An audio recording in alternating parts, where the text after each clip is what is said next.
Fractured foundations. The stale scent of disinfectant clung to the cold air in the courtroom, mingling with the faint tang of worn wood and faded carpet. Overhead lights buzzed faintly, casting a harsh glare over the sea of worn faces and tired officials, their expressions bored from years of mechanical judgments. It was just another day in the small county courthouse, until the Carter twins were led inside.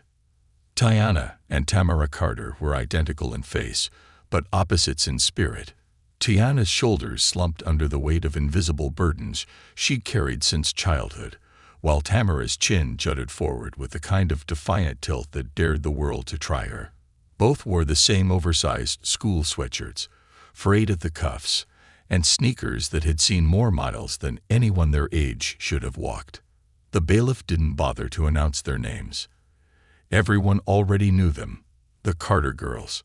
Trouble followed them like a shadow in East Haven, a town where being born poor and black already wrote half your story before you could hold a pencil. Judge Matthew Rollins barely glanced up from his paperwork. He was a man who had sat on that bench for nearly 20 years, his reputation for harsh sentences well earned. His thinning hair was combed back, clinging to the damp scalp beneath, and his glasses perched low on his nose, as if constantly daring someone to meet his eye. No one ever did. The girl's mother, LaToya Carter, sat in the front row, her hands trembling in her lap, fingers wringing the edge of her worn cardigan. Her brown skin was ashen with worry, her lips pressed into a tight line that quivered each time her daughter's cuffs clinked. A thick silence settled as the judge finally looked up, gaze sweeping over the twins with the clinical detachment of a butcher assessing meat. Vandalism, theft, trespassing.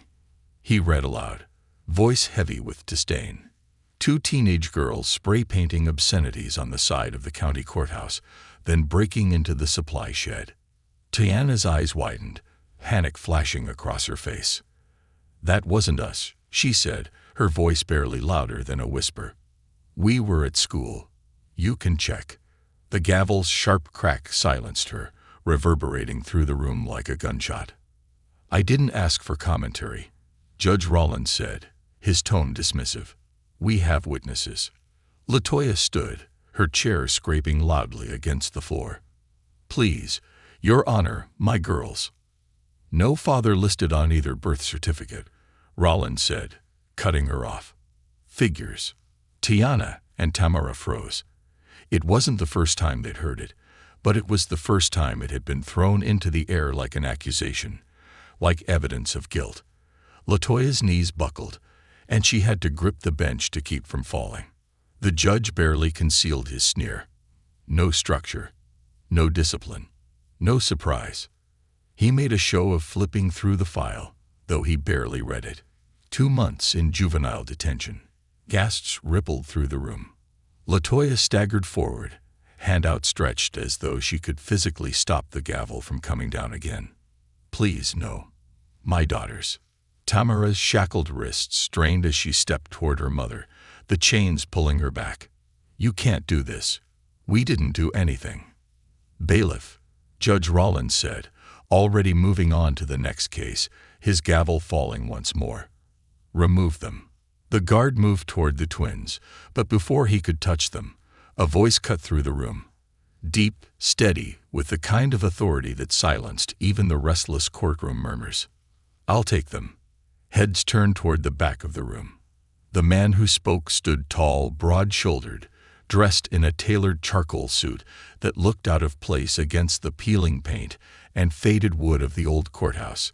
His salt and pepper hair was neatly cut, and there was something in his eyes, a cold steel that demanded attention and respect. Judge Rollins squinted at him. "And you are?" "Malcolm Grayson," the man said, stepping forward. The room seemed to shrink around him as if his very presence pulled gravity toward him. "I'll take responsibility for the Carter twins." LaToya's knees gave out, and this time, no one caught her. She collapsed onto the bench, her breath coming in short, shallow gasps. Her trembling hand covered her mouth, her wide eyes fixed on Malcolm. The twins were equally stunned. They had never seen this man before, or so they thought. But there was something oddly familiar about the set of his jaw, the way his hands curled into loose fists at his sides, as though he were holding back an entire storm. "You?" Judge Rollins arched a skeptical brow. "And what exactly is your relationship to these girls?" Malcolm's hesitation was so brief that only LaToya noticed it. "I run the Grayson Foundation," he said smoothly. "We take in at-risk youth, give them structure, purpose." The judge leaned back, clearly considering the offer. Malcolm Grayson was no ordinary man. His name carried weight in East Haven. A philanthropist, a business magnate, a man with friends in high places. Denying him outright would raise too many questions, and Rollins was not a man who liked questions. "Fine," the judge said at last. 60 days. They screw up once. They're mine." The guard unlocked the girl's cuffs, and Malcolm's hand briefly hovered near Tiana's shoulder, as though debating whether to offer comfort. He didn't. Instead, he stepped aside, allowing them to walk ahead of him. Their stunned mother left behind, her mouth working silently, as if trying to form words she hadn't used in over a decade. As they left the courthouse, Tiana dared to steal a glance at Malcolm. Up close, his face was hard to read, carefully composed like a man used to hiding his emotions behind negotiations and contracts. But there was something else there, hidden deep beneath the expensive suit and well-manicured exterior. Something haunted. "Why are you doing this?" Tamara asked, her tone as sharp as broken glass. "You don't know us." Malcolm's gaze flicked toward her, then back to the path ahead. "Let's just say I believe in second chances." Neither twin believed him. Not really. People like Malcolm Grayson didn't get involved with girls like them unless they wanted something. And everyone wanted something. The sleek black SUV waiting at the curb felt like stepping into another world. Soft leather seats, tinted windows, the faint scent of expensive cologne. All of it made their stomachs twist with suspicion. Nothing in their lives came this easy. Nothing. As the car pulled away from the courthouse, LaToya finally found her voice. She stumbled out onto the steps, her hand clutched over her chest as if to hold her heart in place. The memory of another time, another man with Malcolm's eyes, flooded back with the force of a hurricane. 17 years ago. Malcolm didn't look back. Not yet. Not today. He didn't know the truth. Not yet. But the truth was coming. And when it did, it would shake all of them to the core.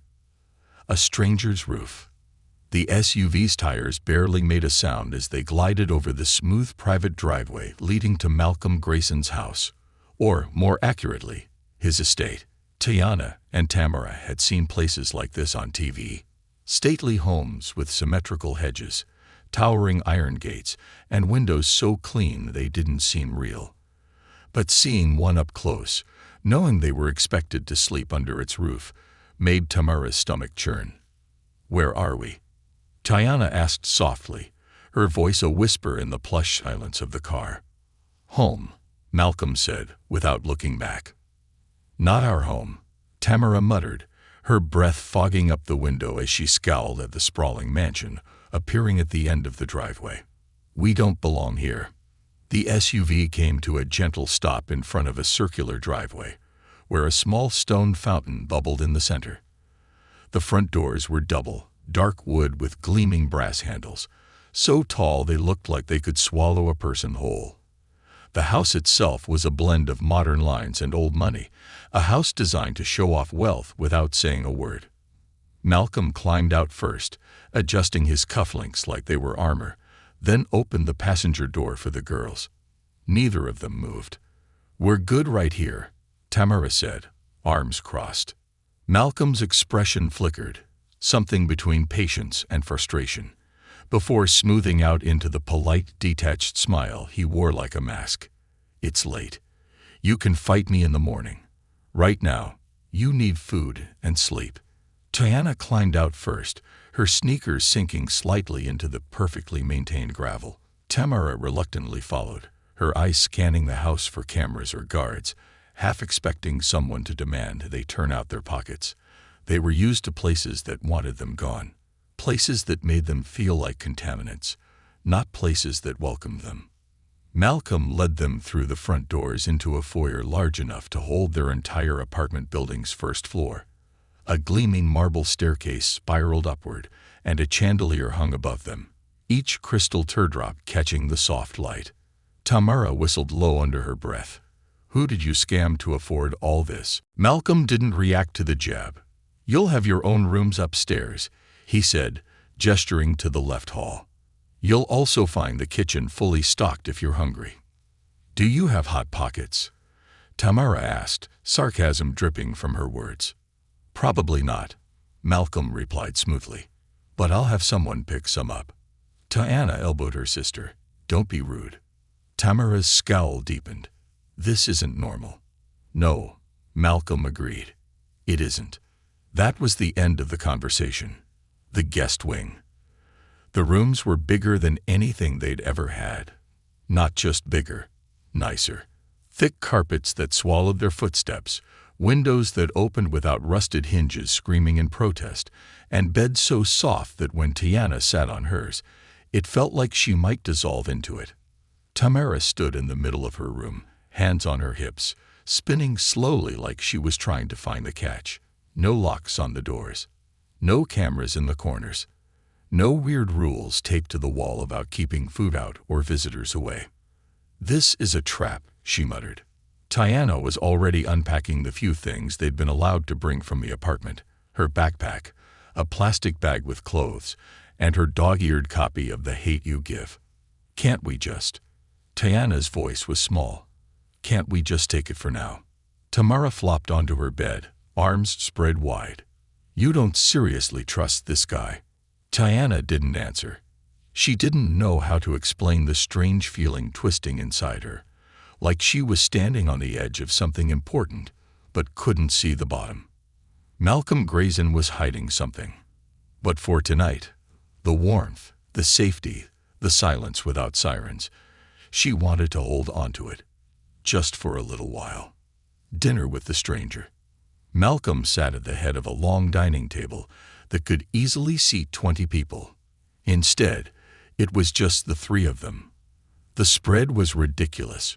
Roasted chicken, grilled vegetables, a basket of fresh rolls, and a pitcher of ice water with lemon slices floating like tiny suns.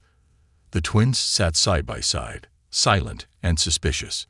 They weren't used to meals that required cloth napkins, and the sheer quiet was unsettling. I know this is uncomfortable, Malcolm said, slicing into his chicken with precise, almost mechanical movements. You've had a long day. I'm not going to pretend this is normal. No kidding, Tamara said, stabbing a roll with her fork. Tiana shot her a look. We appreciate the food. Malcolm inclined his head. You're welcome. For a few minutes, the only sounds were the clink of utensils and the soft hum of the heating system. Every now and then, Malcolm's gaze flickered toward them, studying them like a man who couldn't quite believe what he was seeing. You have questions, he finally said. Tamara snorted. Yeah, starting with who the hell you are. You already know who I am. No, she said. We know your name. That's not the same thing. Malcolm set down his fork, folding his hands together on the table. Fair enough. The silence stretched again, but this time heavier, like the air itself had thickened. You said you take in at-risk kids, Tiana said hesitantly. But we never heard of you before today. How'd you even know we were in trouble? Malcolm's throat worked as he swallowed.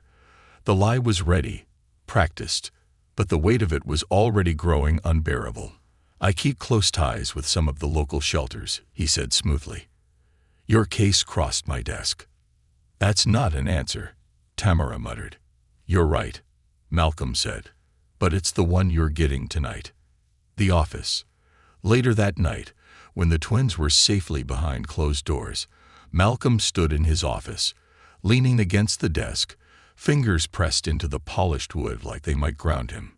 The office was the only room in the house that wasn't pristine. Papers covered every surface, folders stacked in uneven piles. In the middle of it all, A small, worn photograph lay beneath his hand, a photo so creased it was barely holding together. A younger Latoya, laughing, arms around a man who barely resembled the polished figure Malcolm had become. A man with grease under his nails and hope in his eyes. A man who had walked away without knowing what he'd left behind. His phone vibrated against the desk. Latoya's name. The first time in years. He let it ring. He wasn't ready yet, but he knew the time was coming. The twins' midnight discussion. In the room next door, the twins whispered under the blankets, the way they had sensed they were little and scared of the shadows outside their bedroom window.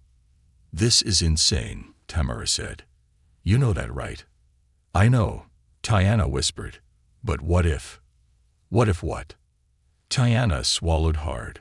"What if this is our shot at something better?" Tamara snorted softly. "Rich guys don't say girls like us." "Maybe they do." They lay in silence for a long time, the soft hum of the heating system filling the air. "We stick together," Tamara finally said. "Whatever happens, no one's splitting us up." Tiana reached across the gap, their fingers lacing together in the dark. No one.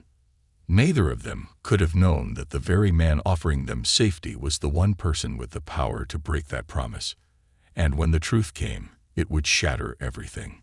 Cracks in the facade. The morning sunlight slanted through the floor-to-ceiling windows, drenching the guest wing in soft gold. Tiana stood at the window, still wrapped in the blanket she'd pulled from the impossibly plush bed. The estate grounds stretched before her, perfectly manicured lawns cut into sharp geometric shapes, not a blade out of place.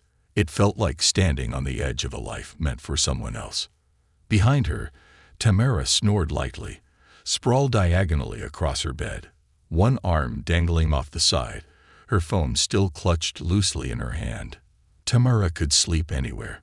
Bus seats, park benches, even the hard floors of their old apartment when the heat didn't work. Luxury beds didn't impress her. Tiana turned from the window, her stomach in knots. She dreamt of their mother's face, the way it had crumpled when the judge announced their sentence, the fear in her eyes. Tiana felt like they'd been pulled from one prison and placed in another, only this one smelled like lavender fabric softener and lemon polish.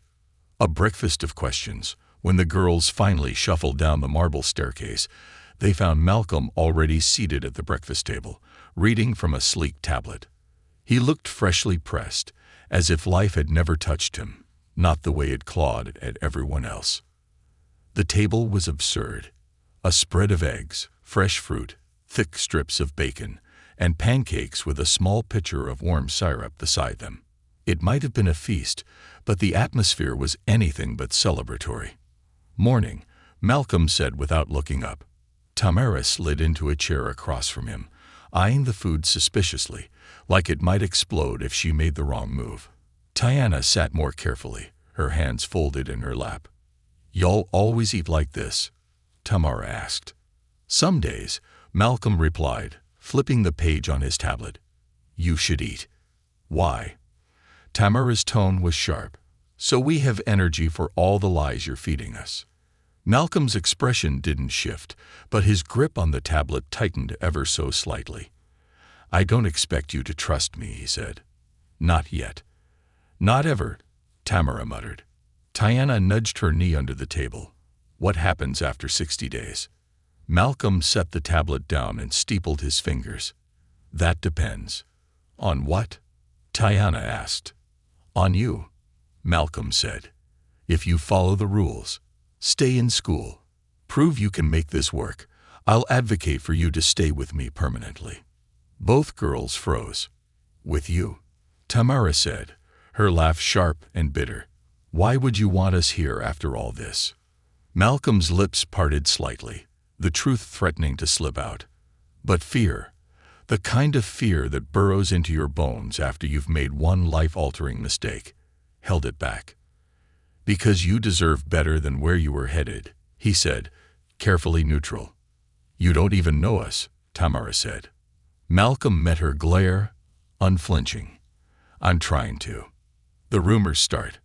At school, it didn't take long for the whispers to start. East Haven High wasn't a big place, and news traveled fast, especially news about the Carter twins. No one knew the full story, but the basics were enough to ignite the rumor mill. Busted for vandalism, saved at the last minute by some mysterious rich man who swooped in and took them into his mansion like some twisted fairy tale. They'd probably sold themselves to him. Madison Reynolds sneered in the hallway, her voice loud enough for half the sophomore class to hear. Bet they sleep in his bed. Tiana felt her ears burn, her heart pounding like it was trying to break free from her chest. But Tamara was faster, already shoving her books into Madison's chest, hard enough to send the girl stumbling back into a locker. "Say that again," Tamara said, her voice low and dangerous. Madison's face went pale, but her crowd of hangers-on snickered behind her. "Relax," she said. "We all know what happens when girls like you move in with men like him." Tamara's fist curled tight, but Tiana caught her wrist just in time. "She's not worth it," Tiana whispered, though her voice shook with barely controlled fury. Tamara's jaw clenched, but she let Tiana pull her away. "She's lucky," Tamara muttered. "Another 10 seconds, and she'd need a new nose." Malcolm's secret drawer. That night, after the girls had gone to bed, Malcolm sat alone in his study. The lights were dimmed, the only illumination coming from the city lights spilling through the windows and the single brass lamp on his desk. In the back corner of the room, there was a small locked drawer. He hadn't opened it in years, not since he'd buried the past under layers of wealth, respectability, and philanthropy. But tonight, the weight of his silence pressed on his chest like a slab of concrete. With a heavy sigh, he unlocked the drawer and pulled out a thin stack of photographs. There they were, 2 identical faces, younger versions of Tiana and Tamara, grinning in the grainy Polaroid. Their hair was in messy puffs, their gap-toothed smiles wide. They couldn't have been more than 3. Behind them, in the background, Latoya stood, thinner, younger, but with the same tired eyes. And beside her was him, a younger Malcolm, before the suits, before the power, before the fear of failure turned him into a man who ran instead of fighting. He had no idea. 17 years ago, when Latoya told him she was late, when the panic set in, he made a choice he hadn't fully understood. He left, thinking it was for the best, thinking she'd be better off without his chaos. He never knew she was carrying twins. He never knew they existed. Until now. The man who owned half the city couldn't find the words to explain why his chest felt hollow every time Tamara glared at him, or why Tiana's quiet politeness hurt more than her sister's open scorn. They were his. They were always his, and he had no idea how to tell them. The twins investigate. But Malcolm wasn't the only one keeping secrets. In the twins' room, Tamara had pulled out her phone, her fingers flying across the screen as she dug into every public record, article, and mention of Malcolm Grayson she could find. "Check this out," Tamara whispered, holding the screen toward her sister. He was a mechanic, like full grease monkey, 20 years ago. Tiana frowned. "That's not weird. People start somewhere." Tamara's fingers scrolled down. "He worked at Ray's Auto on the east side, 2 blocks from our old apartment." Tiana's stomach dropped. "What?" "He left town right around the time we were born," Tamara said. "Just disappeared. Came back 10 years later, rich as hell." Tiana's mind spun, the pieces clicking together in ways that didn't make sense yet, but felt too close to coincidence. "Why would he take us in?" Tiana asked, voice trembling. Tamara leaned back against the pillows, the glow of the screen highlighting her furrowed brow. "That's what we're gonna find out." The late-night call. Malcolm's phone buzzed beside him just after midnight. Latoya's name flashed on the screen, and this time, he answered. "I can't keep this secret forever." Her voice trembled, but there was steel beneath it. Malcolm closed his eyes. "I know. They deserve to know," she said, voice breaking. "Before they hate you, before they hate me. The line went quiet for a long time. "Tomorrow," Malcolm said finally, voice heavy with resignation. "I'll tell them tomorrow." Latoya's breath hitched, half relief, half fear. "Okay." When he hung up, Malcolm sat in the dark for a long time. The city spread out below him. Everything he'd built, all the money, the power, the distance between who he was and who he became. None of it would matter once the truth came out. And no amount of wealth could buy his daughter's forgiveness. Truth with sharp edges. The early morning light streamed through the high windows of Malcolm Grayson's estate, but the warmth couldn't reach the heavy silence blanketing the house. The twins hadn't said much over breakfast. Tiana quietly nibbling at toast, Tamara pushing scrambled eggs around her plate until they were cold and shapeless. Malcolm sat at the far end of the long, gleaming dining table. He wore his usual tailored suit, though his tie hung loose, and the subtle tension in his shoulders betrayed the weight pressing down on him. He couldn't avoid it any longer. "Girls," Malcolm said, his voice quiet but cutting through the silence like a blade. "We need to talk." Tiana's fork froze halfway to her mouth. Tamara leaned back in her chair, arms crossed, her eyes narrowing with suspicion. Finally, Tamara said, the corner of her mouth twitching into a humorless smile. "Thought we were just gonna live in this castle and pretend we didn't know something's off." Tiana shot her a look, but deep down she agreed. The undercurrent of unspoken tension had been thick enough to drown in since the moment they stepped through the front door. Malcolm set his napkin down carefully, folding it into a neat square, a stalling gesture, one that gave him a few extra seconds to steady his breathing. "I owe you both an explanation," he said, his voice lower now, nearly swallowed by the cavernous room. "No kidding," Tamara muttered. Tiana elbowed her under the table, but Tamara didn't care. She was tired of secrets, tired of feeling like a pawn in someone else's game. Malcolm's hands rested flat on the table, fingers splayed, palms pressing into the polished wood. He couldn't meet their eyes yet. "I didn't know you existed," he said, "not until the day in court." The words hung in the air, fragile and trembling, like glass balanced on the edge of a shelf. "What?" Tiana's voice was small, her brow furrowed. Tamara's laugh was sharp, bitter. "That's original. Who even are you?" Malcolm finally lifted his gaze, locking eyes with Tamara, the daughter who wore her anger like a shield, her suspicion sharpened into a spear. "I knew your mother," he said. "A long time ago." Tamara's arms dropped to her sides. "Knew?" The word was a weapon, thrown hard. Malcolm's throat worked, his pulse pounding in his ears. "We were involved. Before I left East Haven." Tiana's stomach lurched. "Are you saying?" Malcolm didn't need to say it. The silence answered for him. "No." Tamara shoved her chair back, so hard it screeched against the floor. "No, you don't get to show up after 16 years. And what? Play daddy." Tiana's breath came faster, her heart pounding in her chest. "Why didn't she tell us?" "She was protecting you," Malcolm said quietly. "From me." Tamara's laugh burst out, jagged and raw. "Protecting us from what? A billionaire? Yeah, real scary." "You don't know who I was back then," Malcolm said, and the calm exterior he wore so well started to crack. "I was no billionaire. I was a nobody. A screw-up. A man so afraid of being a father that I ran before I could find out the truth." The confession sliced through the air. Tiana's chair scraped back, though slower than her sister's. "You left her," she said softly, more to herself than to Malcolm. "You left us before we were even born." Malcolm's jaw clenched, a muscle twitching at the hinge. "Yes." Tamara pointed a shaking finger at him. "And now what? You want credit for showing up after we're old enough to take care of ourselves." Malcolm stood abruptly, the force of it sending his chair skidding back a few inches. "I don't want credit." His voice was louder than he intended.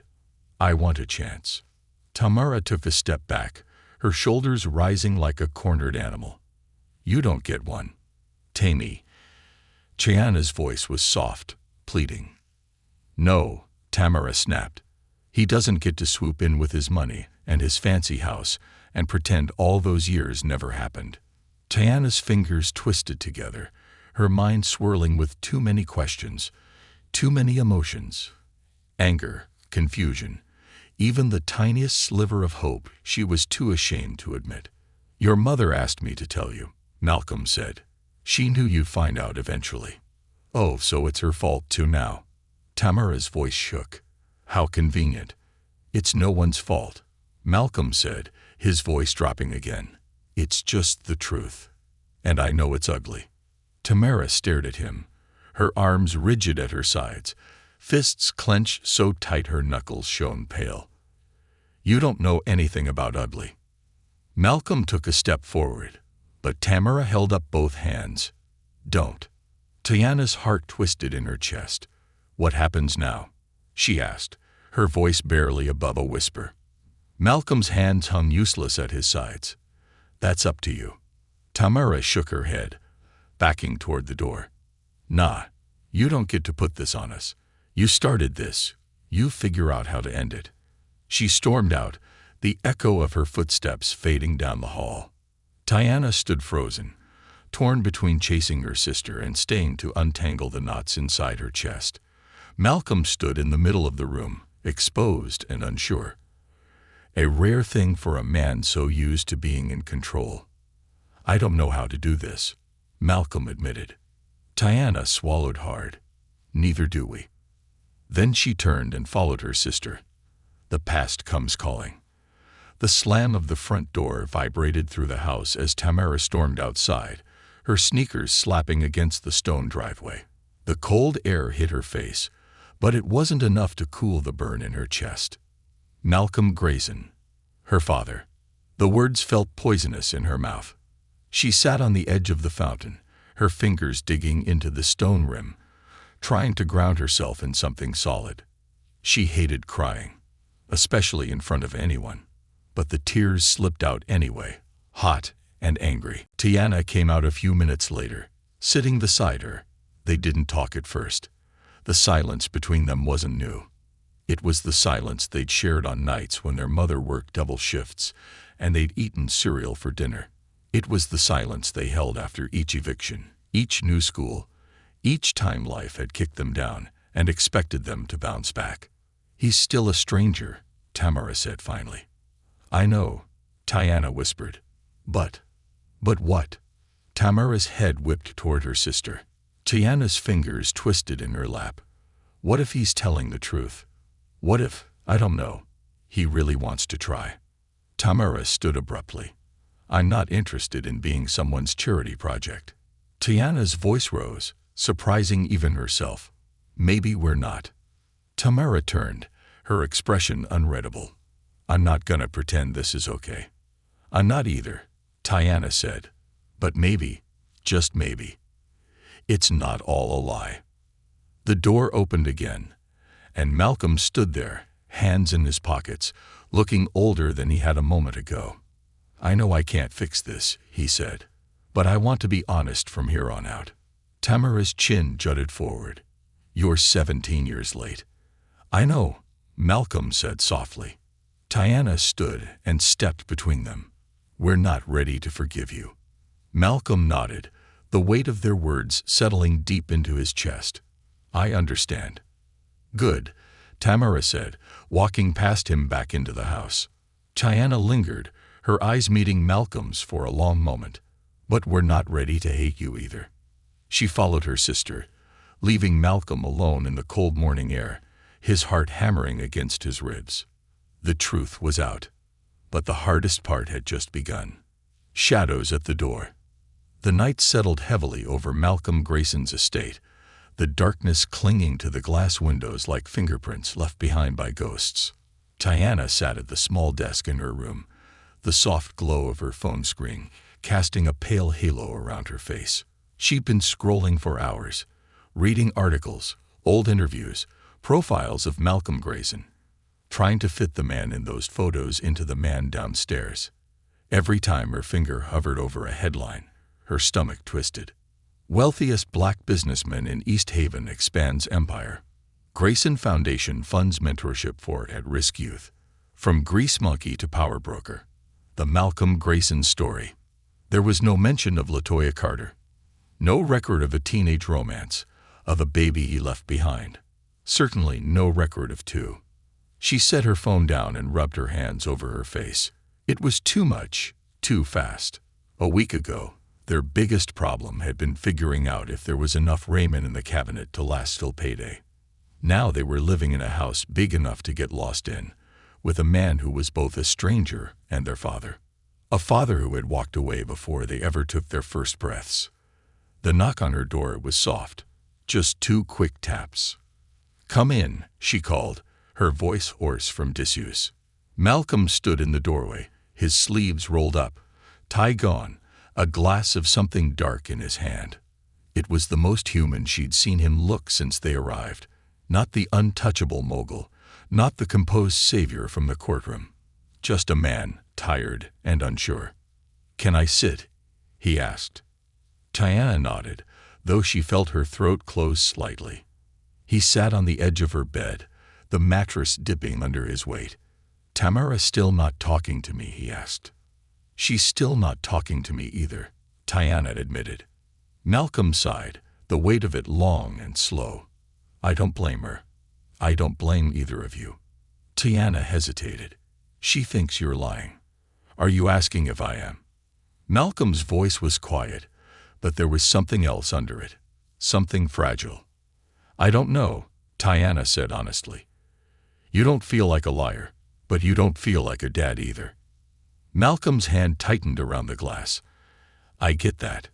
His eyes drifted to the window, where the darkness outside pressed against the glass. "I can't change how I left. All I can do is show up now." Tiana's fingers picked at the hem of her hoodie.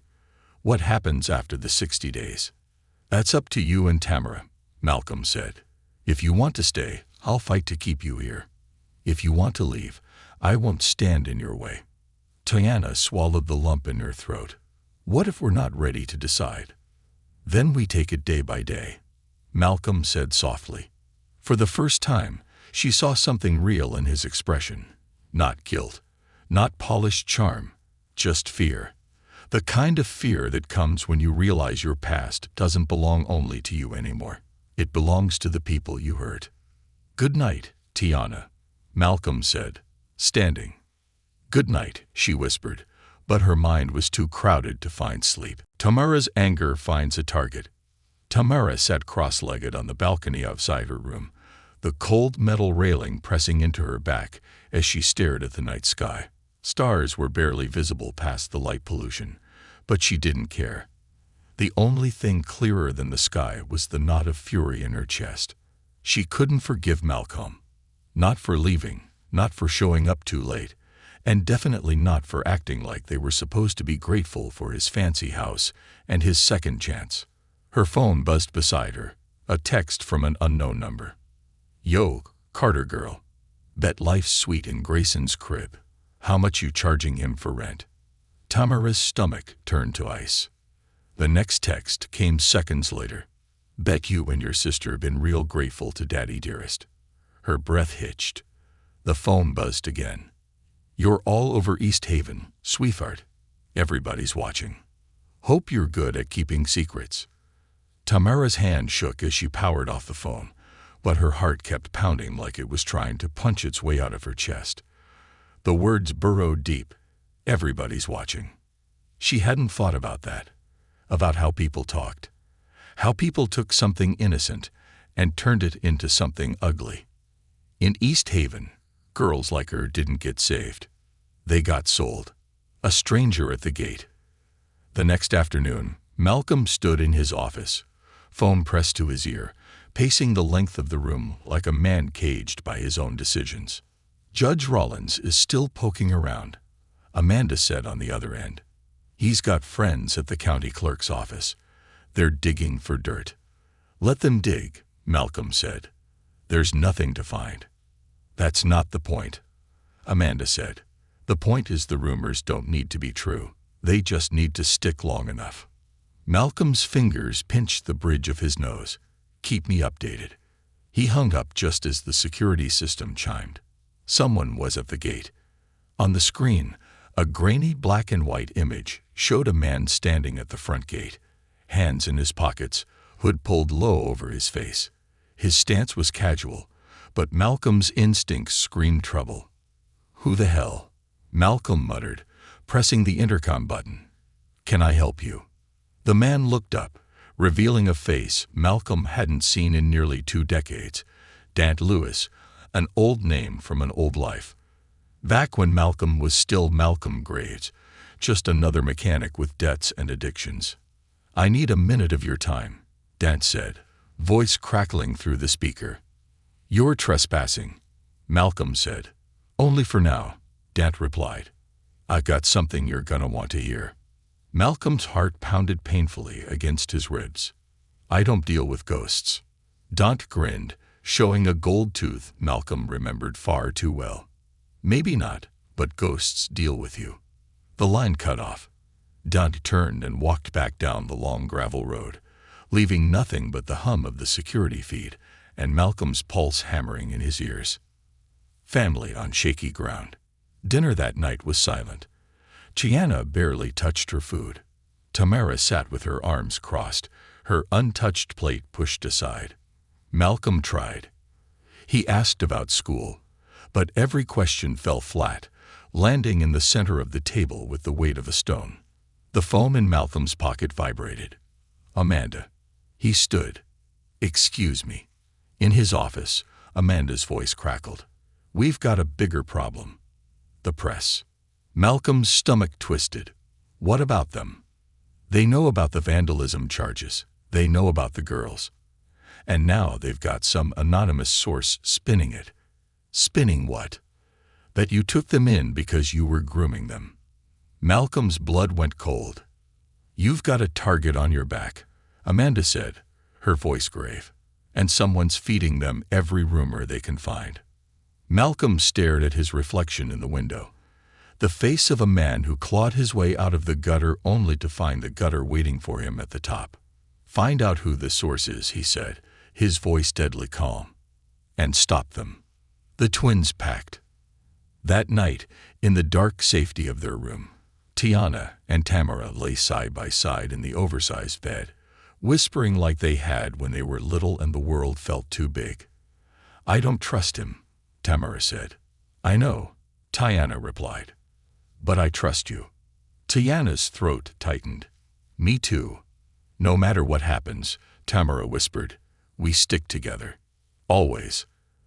They clasped hands beneath the covers, holding tight, 2 sisters against a world too eager to break them. They didn't know it yet, but the storm outside was just beginning. And when it hit, even their pact might not be enough. Bloodlines and battle lines. The storm didn't wait for permission. It arrived before dawn, drenching Malcolm's estate in cold sheets of rain, pounding against the windows like impatient fists. The sky was a wall of charcoal gray, no sunrise breaking through, only clouds, heavy and unrelenting, as though the sky itself knew what was coming. Tiana stood at the window, her forehead pressed against the cold glass. Sleep had been impossible. Her mind was too full of questions with no answers, emotions too tangled to sort through. Behind her, Tamara lay sprawled on her bed, one leg hanging off the side, her phone balanced on her stomach. Though the screen had long gone dark, the house was silent, the kind of silence that didn't feel peaceful. It felt loaded, like something was hiding just under the surface, waiting for the right moment to shatter the quiet. "Did you hear him pacing last night?" Tiana asked softly. Tamara grunted. "I heard everything." Neither girl had to say his name. Malcolm hung in the air between them, too new to feel like dad, too familiar to still be a stranger. "He's hiding something else," Tamara said, voice flat. "I can feel it." Tiana didn't argue. Trusting came easier to her, but even she knew Malcolm's story didn't add up. Why now? Why save them at all? Guilt didn't build a mansion, and it definitely didn't make you swoop into court like a superhero. Do you think? Tiana hesitated. Do you think we'd be better off back home? Tamara sat up, her hair a mess of curls and frustration. Better off where? In that broken apartment with Mom working herself into the ground, the landlord breathing down our necks, and the cops looking for any excuse to throw us in cuffs again. She snorted. No, but I'm not about to play happy family here either. They both jumped when a loud bang echoed through the house. Tiana's eyes went wide. What was that? Tamara was already pulling on her sneakers. Let's find out. The face at the door.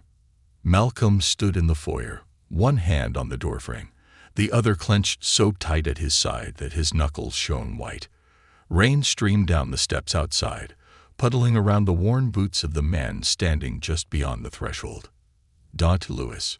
Long time, Dant said, his grin showing off the gold tooth Malcolm remembered all too well.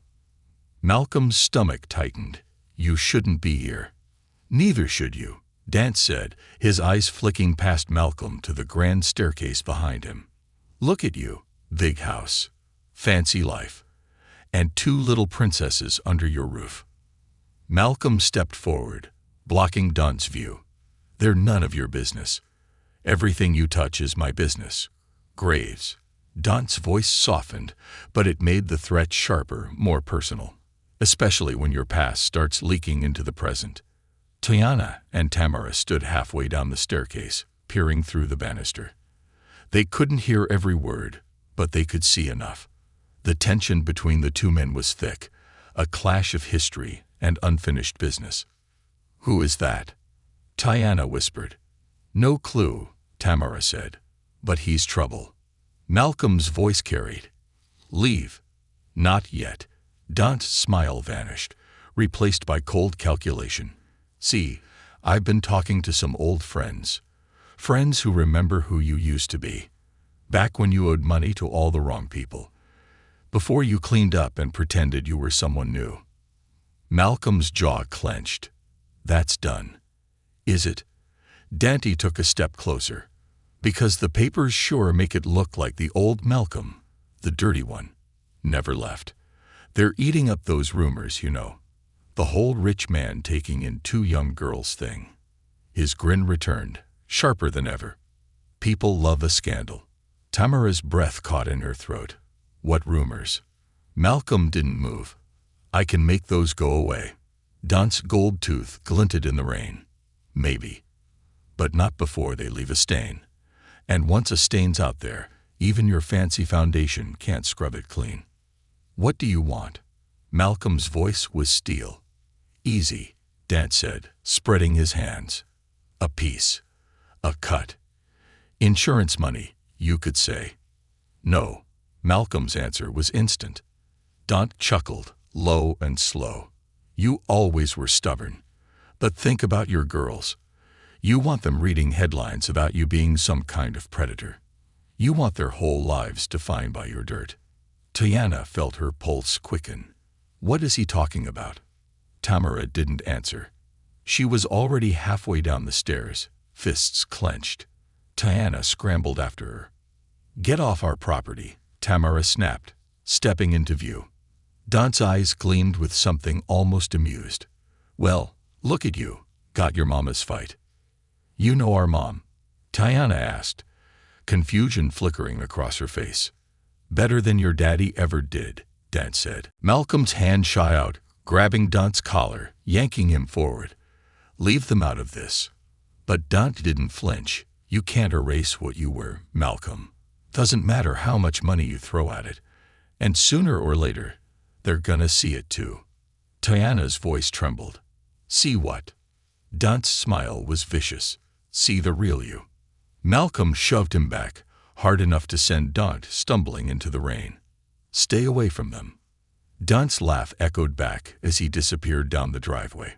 See you soon. Shattered trust. The front door slammed, leaving only silence. Tiana and Tamara stood frozen, eyes locked on Malcolm.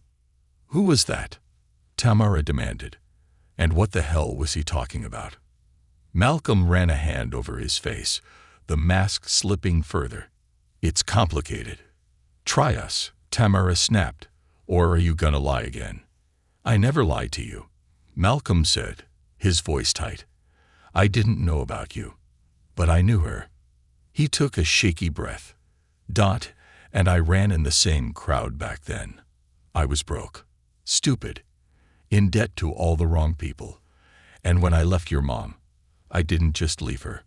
I left everything. I changed my name.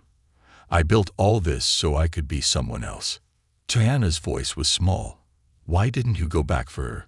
For us. Malcolm's throat worked. Because I was a coward.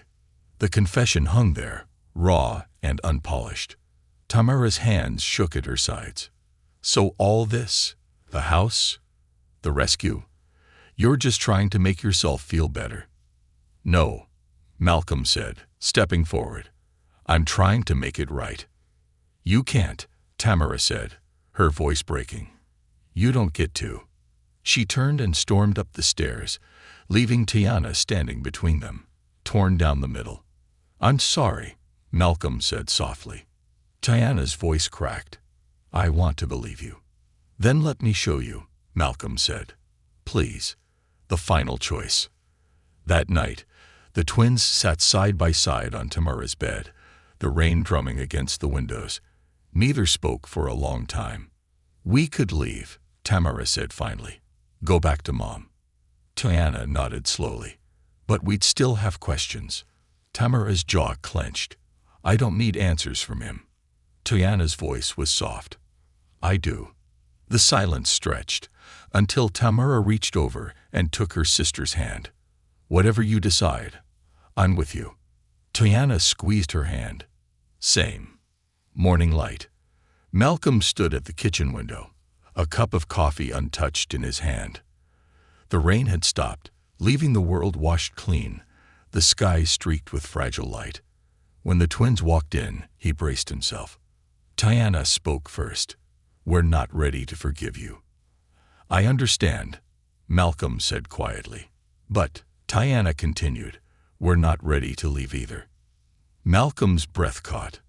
Okay. Tamara's eyes narrowed. Don't screw it up. Malcolm managed a small, broken smile. I won't. And though the road ahead was messy, uncertain, and paved with ghosts, they had chosen, for now, to walk it together. A family, fragile but standing. For now.